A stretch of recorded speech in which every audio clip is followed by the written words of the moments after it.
लेकिन वो 10th में उनकी क्लास थी ना 8:40 से, लेकिन स्टार्ट नहीं हो पाई, शायद नेटवर्क प्रॉब्लम है उधर उनके घर की तरफ। तो ठीक है, हम लोग शुरू करते हैं, देखा जाएगा कैसे सॉर्ट आउट। आपकी भी क्लास केमिस्ट्री की भी 12th की भी केमिस्ट्री चलनी है 9:40 से, 9:40 से चलनी है, लेकिन अब देखते हैं चल पाती है कैसे। तो कल हम बात कर रहे थे विभव की, ठीक है। सब लोग लाइव आ जाओ भाई। हाँ, कल हम बात कर रहे थे विभव की, इलेक्ट्रिक पोटेंशियल, विद्युत विभव, है ना। तो कल जो भी हमने पढ़ा था उसके बेसिस पे आप ये एक फॉर्मूला बहुत आसानी से आपको समझ में आ रहा है कि दो बिंदुओं के बीच अगर हम विभवांतर की बात करें, मान लीजिए हम बात करें VA माइनस VB, है ना, तो क्या होगा ये W/Q, है ना। दिख रहा है ऊपर? हाँ दिख रहा है। VA माइनस VB, सर कुछ दिख नहीं रहा है, दिख नहीं रहा। अच्छा, और नीचे लिखते हैं, चमक आ रही होगी, थोड़ा सा लाइटिंग को हम और ठीक करने की कोशिश करते हैं, और नीचे लिख देते हैं VA माइनस VB। एक दो दिन में लाइटिंग थोड़ा हम और अच्छी कर लेंगे, हाँ, थोड़ा सा जो प्रॉब्लम हो रही है वो ठीक हो जाएगी। तो VA माइनस VB को आप क्या लिख सकते हैं, ये किसके इक्वल होगा, W/Q के, ठीक है, W/Q। अभी साफ दिख रहा है कि नहीं दिख रहा? ये जो फॉर्मूला मैंने लिखा है ये आपको दिख रहा है?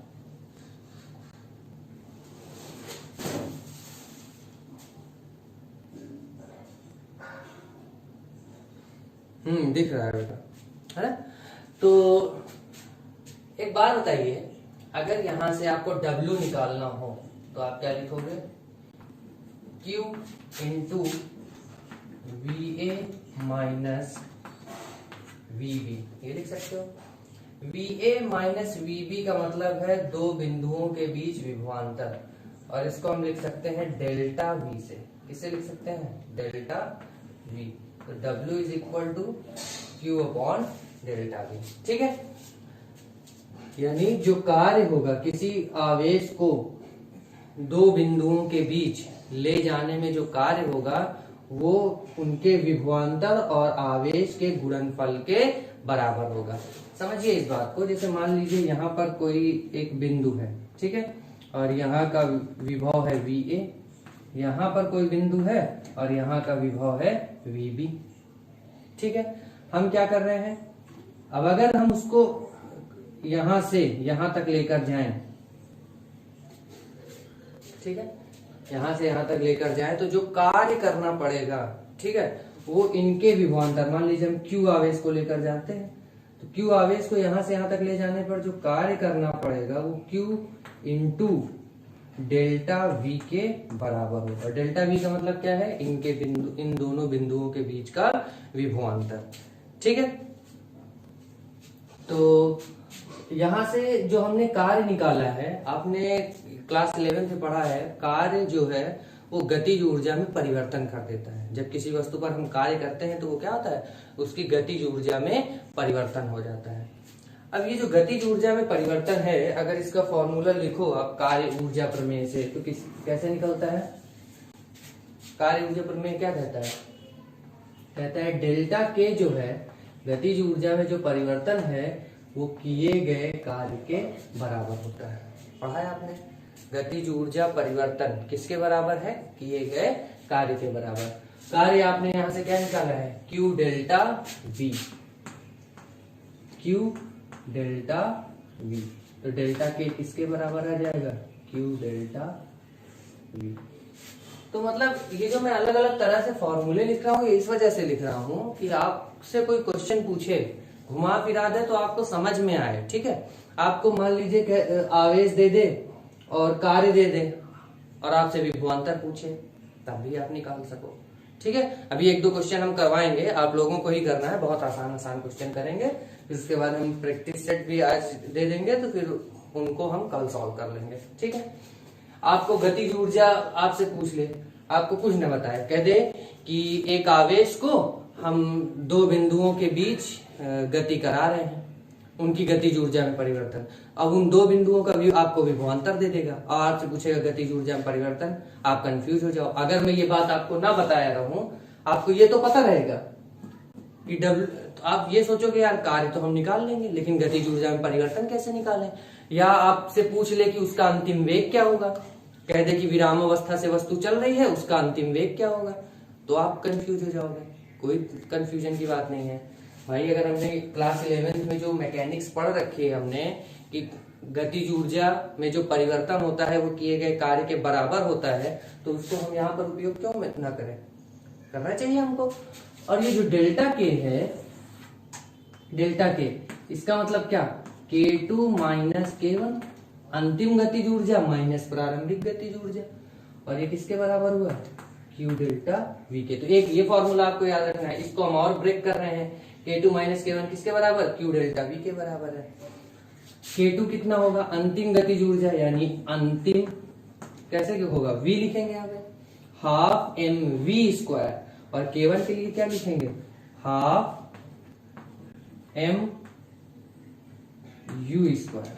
ठीक है, u और v में डिफरेंस दिख रहा है ना, ये हाफ mv स्क्वायर है और ये हाफ mu स्क्वायर है, और ये किसके बराबर है, q डेल्टा v।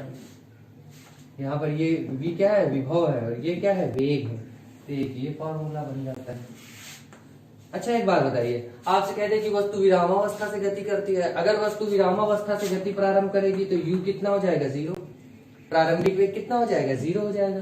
तो फॉर्मूला में क्या मिलेगा, हाफ mv स्क्वायर किसके बराबर होगा, q डेल्टा v के। अगर आपको यहां से वेग निकालना हो, द्रव्यमान दिया और वेग निकालना हो तो नहीं कर लोगे, दो को इधर मल्टीप्लाई करो, वेग का फॉर्मूला क्या मिलेगा, पहले दो का इधर मल्टीप्लाई करें तो क्या हो जाएगा, 2q डेल्टा v, यही हो जाएगा। तो इधर मल्टीप्लाई कर दिए और इनको इधर डिवाइड कर दिए, यहाँ पे v स्क्वायर है तो क्या करेंगे, अंडर रूट लगा दें। एक फॉर्मूला ये भी तो निकल के आ गया, दिख रहा है नीचे जो लिखा है, हाँ दिख रहा है। अब नीचे लिखने में बेटा राइटिंग खराब हो ही जाती है, वैसे भी बहुत अच्छी नहीं है, तो ये अंडर रूट में आ गया। ठीक है, ठीक है, 2q delta v by m, बहुत आसान है। इतना समझ में आया कि नहीं, पहले कमेंट करके बताओ। अभी जो मैंने ये बातें बताई, ये समझ में आई हैं कि नहीं है। अगर आ गई हो तो आगे बढ़े।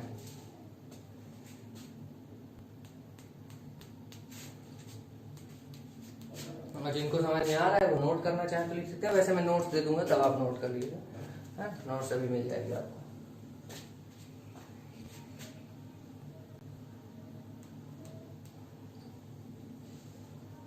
आज भैया मौसम ज्यादा अच्छा है क्या उधर?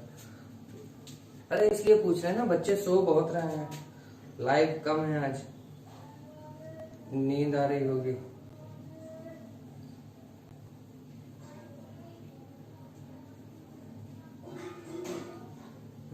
ठीक है,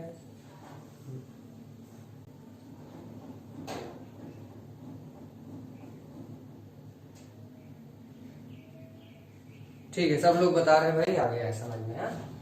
तो एक बेसिक सी बात आप लोग ध्यान में रखिएगा कि दो बिंदु है ना, इन दो बिंदुओं के बीच आवेश गति करता है ना, इन दो बिंदुओं के बीच आवेश गति करता है।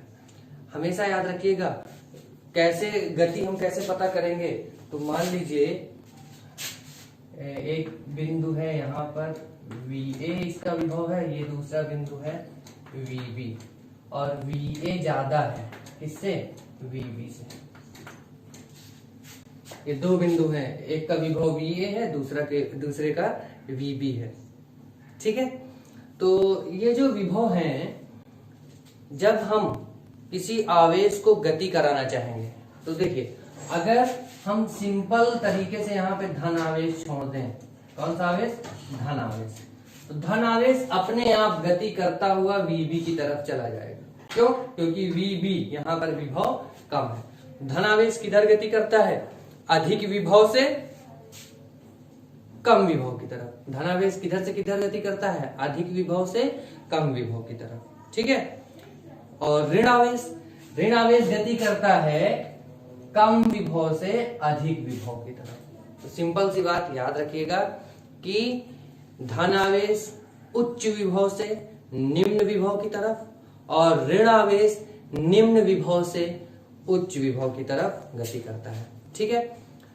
और एक बात ध्यान रखिएगा, जब ये धन आवेश यहां से यहां गति करेगा तो इस धन आवेश की जो गतिज ऊर्जा है वो क्या होगी? बढ़ जाएगी।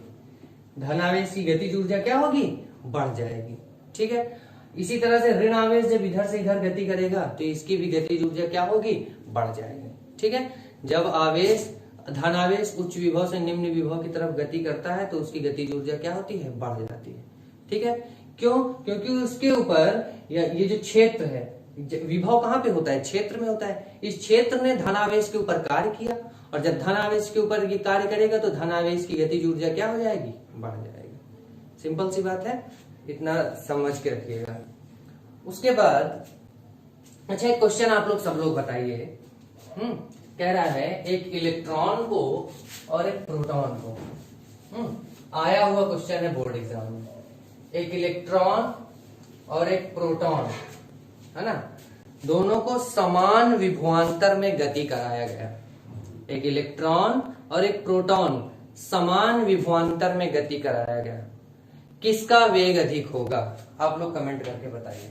एक इलेक्ट्रॉन और एक प्रोटॉन दोनों गति कर रहे हैं समान विभवांतर में, किसका वेग अधिक होगा?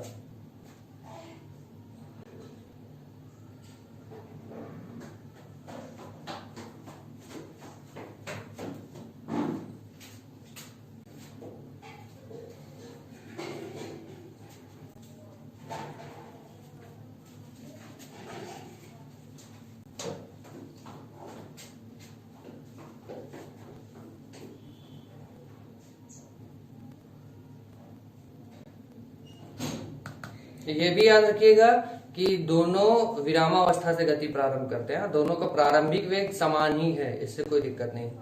दोनों विरामावस्था में है। अगर हम गति कराएंगे तो किसका वेग अधिक होगा?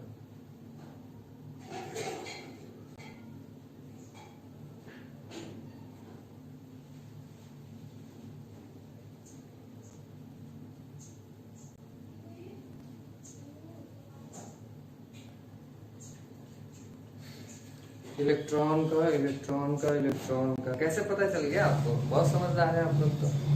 हाँ सही बात है। अगर एक इलेक्ट्रॉन और एक प्रोटॉन को समान विभवांतर में गति कराए तो जो वेग होगा वो इलेक्ट्रॉन का अधिक होगा। ठीक है, सही बता रहे हैं आप लोग। कैसे? अगर आप यहां से भी देखें है ना फॉर्मूले को, 2q delta v upon m, q दोनों का बराबर है भाई। केवल प्लस और माइनस का डिफरेंस होता है। प्लस माइनस प्रकृति बताते हैं। प्लस माइनस क्या बताते हैं? प्रकृति बताते हैं। ठीक है। और तो दोनों का Q क्या है? आवेश दोनों का समान है। विभवांतर हमने पहले ही बता दिया कि समान है, तो ऊपर का टर्म तो क्या हो गया? नियत हो गया। बचा क्या? द्रव्यमान। अब देखो द्रव्यमान नीचे है, हर में है ना, इसका मतलब है जिसका द्रव्यमान अधिक उसका वेग कम, जिसका द्रव्यमान कम उसका वेग अधिक। तो द्रव्यमान किसका अधिक है? द्रव्यमान अधिक है प्रोटॉन का, इसलिए उसका वेग कम होगा। ठीक है। और द्रव्यमान इलेक्ट्रॉन का क्या है? कम है, तो इसलिए इलेक्ट्रॉन का वेग क्या होगा? अधिक होगा।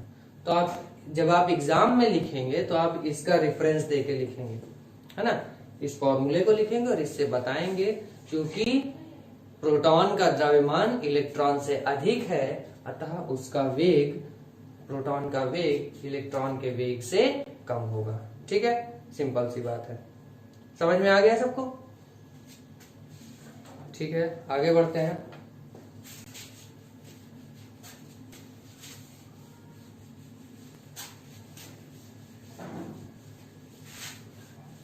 यहां पर जब हम ऊर्जा की बात करते हैं या कार्य की बात करते हैं, भाई कार्य का मात्रक क्या होता है? जूल होता है।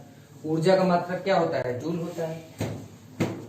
कार्य और ऊर्जा का मात्रक आपको क्या पता है? जूल पता है ना? यहाँ पर जब हम ऊर्जा की बात करते हैं तो हमको एक और मात्रक परिभाषित करना होता है, ठीक है। उस मात्रक का नाम है इलेक्ट्रॉन वोल्ट। क्या नाम है? Electron volt. शॉर्ट फॉर्म में इसको लिखते हैं ईवी। आपको इसके बारे में पता होना चाहिए। देखिए, जब हम ऊर्जा की बात करते हैं तो जब इलेक्ट्रॉन और प्रोटॉन वगैरह किसी विभवांतर के अंतर्गत, है ना, दो बिंदुओं के बीच विभवांतर है, उनके अंतर्गत गति कर रहे हैं, तो जब ये गति करते हैं तो इनकी जो गतिज ऊर्जा होती है वो इतनी अधिक नहीं होती कि उसको हम जूल में मापें, है ना। जूल में उसको नापना ठीक नहीं होता है, ठीक है। तो जूल में नापना ठीक नहीं है तो हम कोई छोटा मात्रक लेकर आए। आप इस तरह से समझिए, जैसे कि आप मान के चलिए आप कोई सामान लेने जाते हो, जैसे मान लीजिए कोई सोना खरीदने जाता है ना। सोना खरीदने को गया तो वो दुकानदार से क्या कहेगा? वो क्या क्विंटल में उसको नापेगा या किलोग्राम में बोलता है कि भैया हमको इतने किलोग्राम सोना दे दो? नॉर्मली तो ऐसा नहीं होता। अपवाद में कभी कोई किलो में सोना खरीदता होगा, है ना। क्या ये सब किलो में कोई कहता है कि भैया हमको 1/10 किलो दे दो? मान लो अगर किसी को 10 ग्राम खरीदना है, 10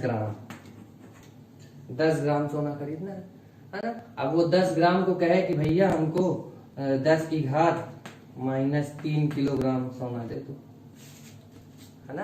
ये ठीक बात नहीं होती। 10 की घात माइनस, ये तो 1 ग्राम हो जाएगा। 10⁻², ऐसा तो कहता नहीं है ना। हमको उसके अनुरूप एक मात्रक हमारे पास होना चाहिए, ठीक है। तो इसी के लिए अब भाई 10 ग्राम, है ना, 10 ग्राम को हमने 1 तोला कह दिया, तो जब लेने जाते हैं तो कहते हैं भैया 1 तोला सोना या आधे तोले सोने में बना दो, ऐसा करके चीजें। तो आपको बात समझ में आ रही होगी कि जो चीज जिस लायक है उसको उस तरह का मात्रक हमारे पास होना चाहिए, ठीक है। सोना खरीदने जाना है तो आप तोला में खरीदोगे, 1, 2, 4, 10, है ना। लेकिन आप किलोग्राम में या क्विंटल में सोना नहीं खरीदोगे। उसी तरह से अगर आपको उसमें भैंस के लिए चारा खरीदना है, भूसा खरीदना है, तो आप नॉर्मली इस तरह से ग्राम में और किलोग्राम में नहीं खरीदते हो, है ना। आप खरीदते हो क्विंटल में, भैया 2 क्विंटल दे दो, 4 क्विंटल दे दो, 10 क्विंटल दे दो। इस तरह से भूसा वगैरह बेचे तो क्विंटल में ही नॉर्मली बिकता है, ठीक है। उसको कहेंगे कि भैया हमको 1000 किलो दे दो, है ना। अब हमको 10 क्विंटल लेना है, हम कहें भैया हमको 1000 किलो दे दो, तो लोग कहेंगे भैया सीधे सीधे 10 क्विंटल बता दो। बात समझ में आ रही है मेरी? उसी तरह से इलेक्ट्रॉन वोल्ट की जरूरत पड़ी, है ना। जब इलेक्ट्रॉन गति करता है, आप इसको चीज को समझिए, जैसे एक इलेक्ट्रॉन है, ठीक है। अब एक यहाँ पर कोई दो बिंदु है, ठीक है। इनके बीच जो विभवांतर है डेल्टा वी, वो कितना है? 1 वोल्ट है। ये बिंदु है ए, ये बिंदु है बी। ध्यान से समझिएगा इलेक्ट्रॉन वोल्ट क्या है। एक बिंदु ए है, दूसरा बिंदु बी है। अब जब इनके बीच जो विभवांतर है वो कितना है? 1 वोल्ट है।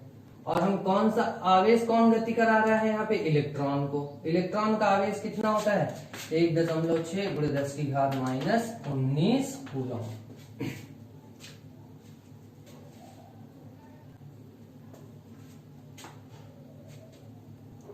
1.6 × 10⁻⁻19 कूलम। इस आवेश को हम गति करा रहे हैं इलेक्ट्रॉन की। तो जब हम यहाँ पर ऊर्जा निकालेंगे या कार्य निकालेंगे, भाई मान लीजिए कार्य निकालना है, तो Q डेल्टा V निकालेंगे। Q डेल्टा V, Q का मान 1.6 × 10⁻⁻19 कूलम, और ये 1।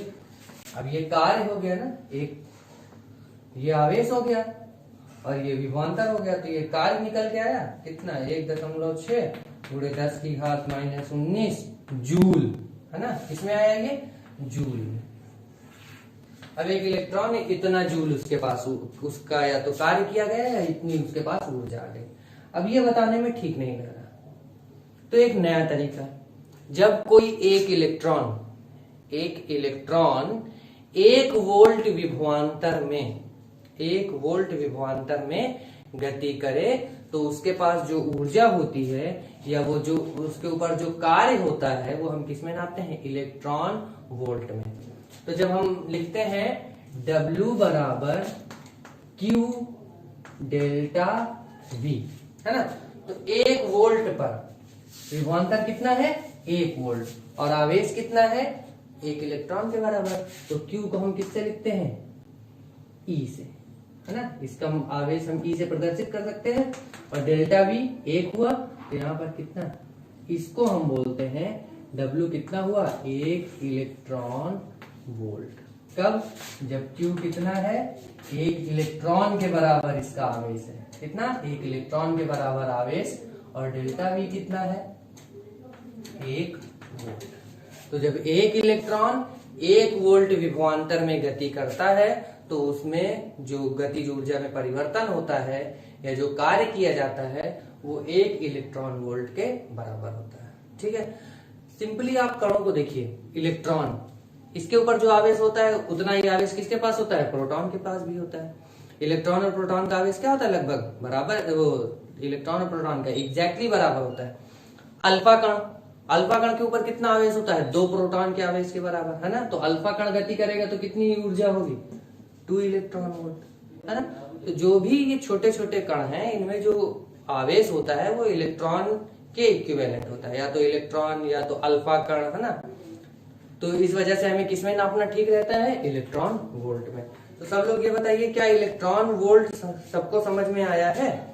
और इलेक्ट्रॉन वोल्ट की जब हम बात करेंगे, 1 इलेक्ट्रॉन वोल्ट किसके बराबर होगा, 1 इलेक्ट्रॉन वोल्ट इसके बराबर हो रहा है भाई, इलेक्ट्रॉन वोल्ट, है ना।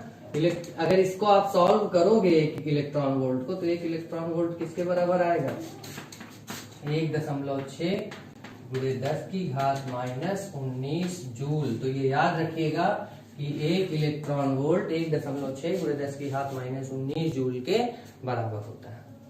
सिंपल सी बात है। इलेक्ट्रॉन वोल्ट समझ में आया है कि नहीं आया, बताइए।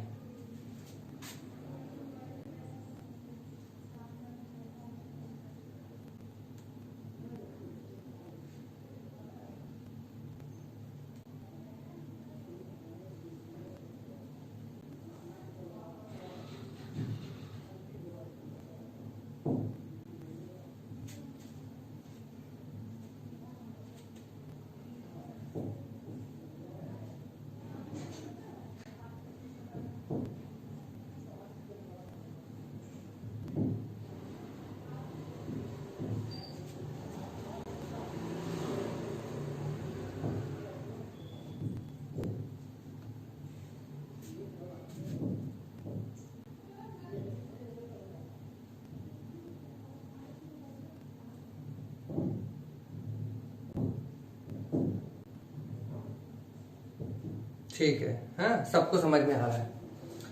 अब इसके बाद एक क्वेश्चन आप लोग से पूछा गया है बोर्ड एग्जाम में, ठीक है। कह रहा है 1 मिलियन इलेक्ट्रॉन वोल्ट को जूल में व्यक्त करो। क्वेश्चन क्या दिया हुआ है, 1 मिलियन इलेक्ट्रॉन वोल्ट, कह रहा है इसको जूल में व्यक्त करो। कोई करके बताएगा क्या, जल्दी अगर कोई बता पाए आंसर, 1 मिनट का टाइम देंगे।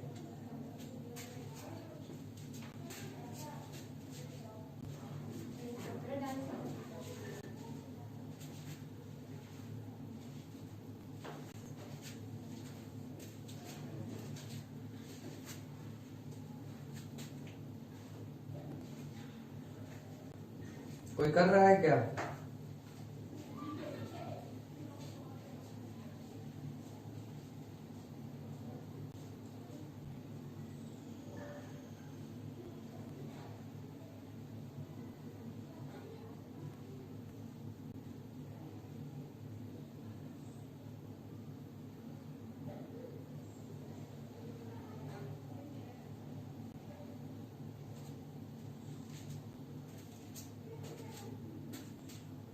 (1.6 10⁻⁻13) एकदम सही जवाब।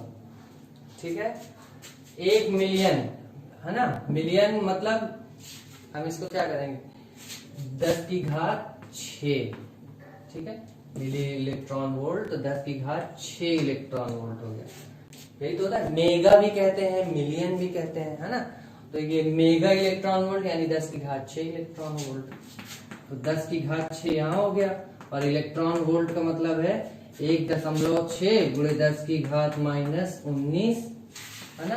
तो 6 और -19 तो कितना बचेगा, -13। तो 1.6 गुणे 10 की घात -13 जूल। ठीक है, बात समझ में आ गई ना। ये बहुत आसान था भाई, मेगा है, इलेक्ट्रॉन वोल्ट में बदल लिए 10 की घात 6 इलेक्ट्रॉन वोल्ट, 10 की घात 6 इलेक्ट्रॉन वोल्ट को बदल लिए जूल में, है ना, मल्टीप्लाई कर दिए, आ गया। अच्छा, एक दो क्वेश्चन बेसिक से और, ठीक है।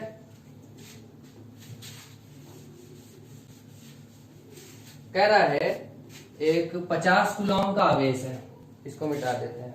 हाँ, एक 50 कूलॉम का आवेश है, क्यू कितना दे दिया, 50 कूलॉम। कह रहा है इसको हम एक विभवांतर में, एक मिनट क्वेश्चन देख लू मैं। 50 वोल्ट है, एक बिंदु से दूसरे बिंदु तक 2 गुणे 10 की घात माइनस, अच्छा उल्टा बोल दिया बेटा, विभव 50 वोल्ट दिया हुआ है।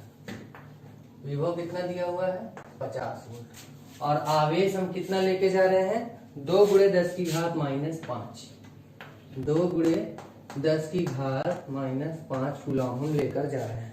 ठीक है, कह रहा है इसको ले जाने में कितना कार्य करना पड़ेगा, W आपसे पूछ रहा है, ये करके दिखाओ, है ना। सब लोग बताओ जल्दी से आंसर इसका। कितना विभव, 50 वोल्ट, कितना आवेश लेके जा रहे हैं, 2 गुणे 10 की घात -5 कूलॉम। आपसे क्या पूछ रहा है, कार्य पूछ रहा है, निकालो। ये एग्जाम में आए हुए क्वेश्चन है, फालतू क्वेश्चन नहीं लगवा रहा, एग्जाम का क्वेश्चन है।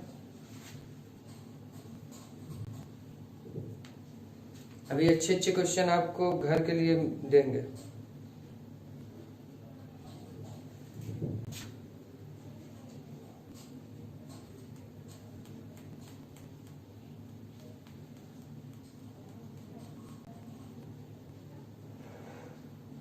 दस की पावर -3, बहुत अच्छे बेटा। बच्चे तो बहुत अच्छे 11 में पढ़, जब मैं पढ़ाता था थे, आंसर केवल एक ही का सही आ रहा है, 10 की घात -3 खुशी सिंह। अच्छा, निशान शर्मा 10 की घात 4। निशान बेटा मुझे तुम्हारा आंसर गलत लग रहा है, चलो देखते हैं और लोग करें। 2 लोगों ने अभी तक सही जवाब दिया।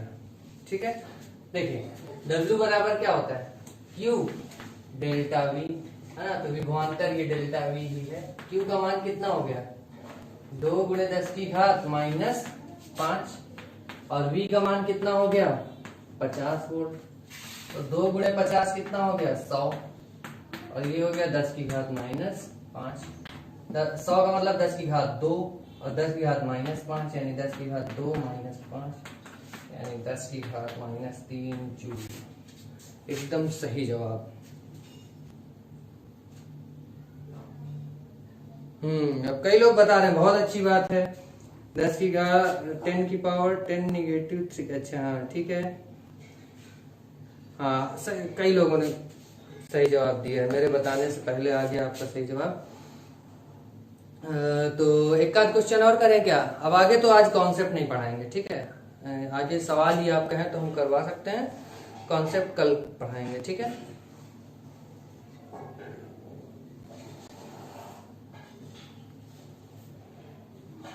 क्योंकि इसके बाद मेनली हमें पढ़ना है डेरिवेशन, है ना। बिंदु आवेश के कारण वैद्युत विभव कितना होता है, तो हमको डेरिवेशन पढ़ना है, ठीक है। तो इस वजह से इसको नहीं करते हैं, मतलब आगे कॉन्सेप्ट नहीं पढ़ते हैं, कोई सवाल ही कर लेते हैं।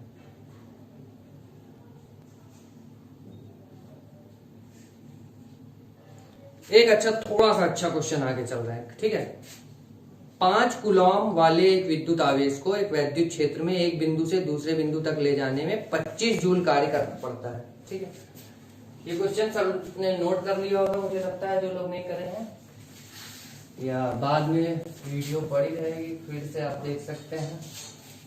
ठीक है, तो क्वेश्चन क्या कह रहा है, 5 कूलम वाले एक विद्युत आवेश को Q का मान दे दिया, कितना 5 कूलम। ये लास्ट सवाल है आज का। ठीक है, फिर आपको नोट्स दे देंगे, आप उसके सवाल लगाएंगे।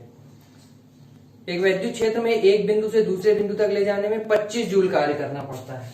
कार्य कितना हम कर रहे हैं, 25 जूल। ठीक है, यदि पहले बिंदु का विभव 10 वोल्ट हो तो दूसरे बिंदु का विभव ज्ञात कीजिए। एक बिंदु उसने दिया हुआ है, पहला बिंदु, कुछ भी आप मान सकते हो, V1 या जो आपका मन करे, मैं बता दे रहा हूं, चाहे आप VA मानो, चाहे आप V1 मानो, जो आपको सुटेबल लगे।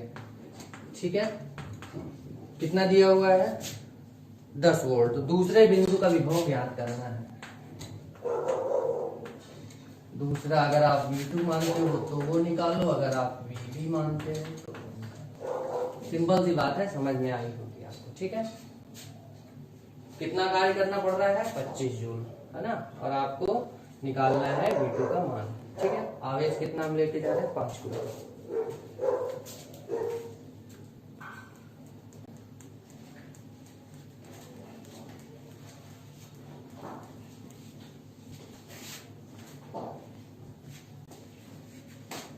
अरविंद शुक्ला 15 वोल्ट, पायल साहू 15 वोल्ट। आप लोग तो बहुत तेजी से सवाल लगा रहे हो बेटा।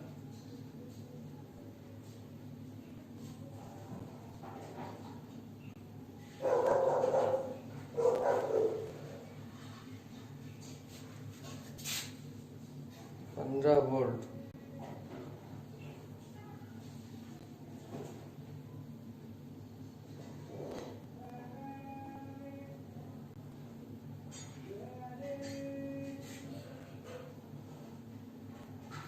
चलो अच्छा देखते हैं कैसे लगेगा।